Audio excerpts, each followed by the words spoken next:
ইউনূস সাহেবের আমলে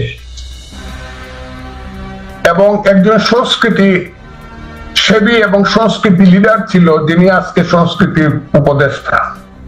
তার চরিত্রের যে প্রমাণ আমি পাইলাম, পৃথিবীতে যতদিন চন্দ্র সূর্য উঠবে এবং বাঙালি জাতি থাকবে, এই ধরনের লোকজনকে কোনোদিন মানুষ ক্ষমা করবে না। এটা কিন্তু একদিন আসবে।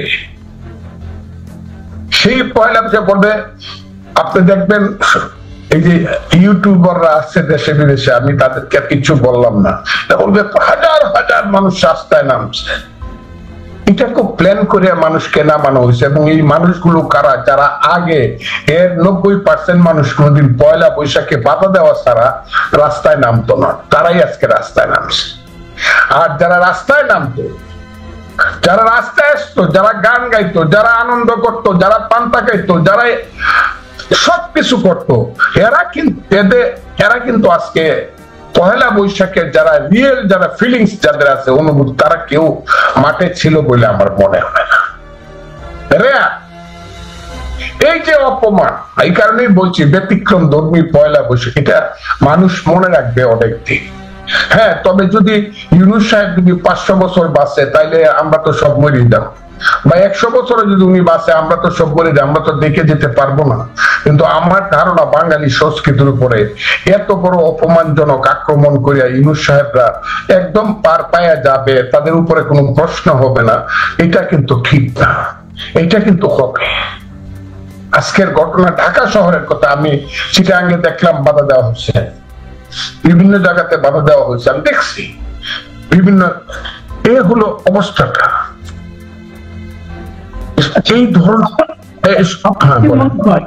আপনার কি মনে হয় এটা কি মানে খুবই প্রি-প্ল্যান ছিল, নাকি আগে যারা পয়লা বৈশাখ পালন করতো তারা কেউ মাঠে নামে নাই, এই জন্য এরা সুযোগটা পেয়েছে? অথবা এমনও তো অভিযোগ আছে যে আগে পয়লা বৈশাখকে এক ধরনের রাজনীতিকরণ করা হয়েছিল, সেই রাজনীতিকরণের এবার না থাকার কারণে এটা এবার এরকম হয়েছে। আপনার কি এরকম কিছু মনে হয়? কেন না, আমার এরকম মনে হয় না। এবার যারা আসছে মাঠে, এদের বেশিরভাগই তারা মনে করতো পয়লা বৈশাখ তাদের অনুষ্ঠান না, যেভাবে করা হইতো, কাজেই তারা আসতো না, বরং বিরোধিতা করতো, বা এটাকে না যায় স্কাম মনে করতো, বা বেদাত কাজ মনে করতো। যেমন চরমুনার একটি বলছে যে এটা বেদাত কাজ, এখানে কেউ যায় না। আরো অনেকে, আরেকজন দেখলাম তার নাম বোধহয় ডক্টর এনায়েতুল্লাহ নাকি, সে এইরকম বক্তৃতা করলো, এটা কল্পনাই করা যায় না, কল্পনাই করা যায় না যে এখানে যে আসা যাবে না, এই পহেলা বৈশাখ যে করা যাবে না, ইত্যাদি ইত্যাদি। যা হোক, তারা তাদের মতো করে বলছে, কিন্তু আমি তাদের সবাইকে করি না। সবটা দোষ হইল যদি দায়ী হয়ে থাকে, এটার জন্য দায়ী এই প্ল্যানটা টোটালটাই বর্তমান সরকারের প্ল্যান।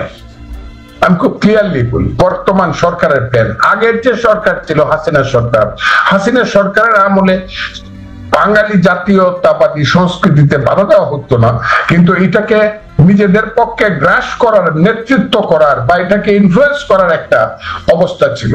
কিন্তু সংস্কৃতিকে বিপদগামী করার জন্য খুব কিছু করা হতো, এইটা আমার মনে হয় না।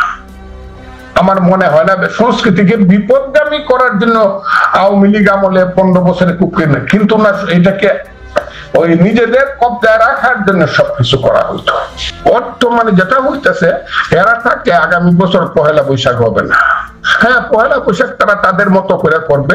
এখানে হয়তোবা, আমি এটাকে খারাপ মনে করি না, এখানে হয়তোবা ওই যে মৎস্য ভবনের সামনে গরু জবাই হবে, কথাটা বুঝছেন না? ওই যে আমার ওই রমনা পার্কে গিয়া ওখানে দেখা যাইব ওই অন্য কিছু ওয়াজ মাহফিল হইতেছে, পয়লা বৈশাখকে কেন্দ্র করে আল্লাহর কাছে ফানা চাওয়া, এটা হইব, তাদের মতো করে পয়লা বৈশাখ হবে। কিন্তু বাঙালির জাতীয় সংস্কৃতি যে পয়লা বৈশাখ, এটা হবে বললাম। হ্যাঁ, ইউনূস সাহেব এত নির্লজ্জ হওয়া উচিত না ক্ষমতার জন্য। ইউনূস সাহেবকে আমরা দেশের মানুষ খুব বড় ভাবে দেখতো, এখনো ওনাকে সম্মান করি, কিন্তু উনি এত নির্লজ্জ হওয়া উচিত না। এগুলো একটা প্ল্যান প্রচারণা, এবং সেই প্ল্যান প্রচারণার পিছনে ইউনূস সাহেবের সম্মতি আছে, কিন্তু সমস্ত কাজটাই করতেছে মেশিনারি, স্টেট মেশিনারি, এবং এর পিছনের কালো শক্তি যারা সব, এই যে টকশো যারা করে, এই মাত্র একটু আগে দেখলাম তারেক রহমানের 14 গোষ্ঠী উদ্ধার করলো, তারেক রহমান কেন বলছে যে আপনারা এয়ার কন্ডিশন রুমে বসে যে সংস্কারের কথা বলেন, এই কথাটা পাওয়ার কারণে এই যে সুলেমান নামে একজন লোক, সুলেমান, আপনাকে আমি দেখাইছি কি কইল তারেক রহমানকে। তারেক রহমান সাহেব কি করবে এটা ওনার ব্যাপার। সালাউদ্দিন শুধু বলছে যে আপনারা 5 বছর থাকবেন, কিন্তু আমরা তো প্রত্যেকদিন আপনাদেরকে মনে করিয়ে দিব যে আপনারা নন ইলেক্টেড গভর্নমেন্ট, অনির্বাচিত সরকার। এইটা কি দোষের কথা হয়েছে, কি অসভ্য কথা হয়েছে, কি গণতন্ত্রের বাইরের কথা। সালাউদ্দিনের 14 গোষ্ঠী আজকে সারাদিন উদ্ধার করে ফেলতেছে, এরা অকল্পনীয়, ওটা চিন্তাই করা যায় না। এতদিন মির্জা আব্বাস, মির্জা ফখরুল কইছে, তারা এখন একটু থামছে। আজকে আবার সালাউদ্দিন আহমদ বিএনপির স্থায়ী কমে, ও যে ওকে নিয়ে গেছিল, ওকে 5 বছর শিক্ষা দিয়া তারপরে পাঠাইছে, রে সবকিছু করছে, ও যে ও মুখের টাকা খাইছে, তো মুখের টাকা খাইছে, ওরে যে মানে অকল্পনীয়। অথচ 2 দিন আগে সালাউদ্দিন আহমদ সম্পর্কে এরা এত বেশি সুনাম করছে যেটা আপনি কল্পনা করতে পারতেন না। এরা একটা সংঘবদ্ধ চক্র, সেই চক্র কি হবে না হবে আমি জানি না। দেশ যদি, আপনাকে বলি একটা কথা বলি, ওই যে বলতেছে বিএনপি শেষ হয়ে গেছে, এই হয়ে গেছে, যেদিন বাংলাদেশের মানুষ মাঠে নামবে গণতন্ত্রের জন্য, তার ভোটাধিকারের জন্য, যে আমি 16 বছর 17 বছর ভোট দিতে পারি নাই, তুমি ভোট দেও, সেই দিন তারা বুঝবে কত ধানে কত চায়। ওই যে বলে নামে দেখে যে, আমি আপনাকে কথাটা খুব ক্লিয়ারলি বলি।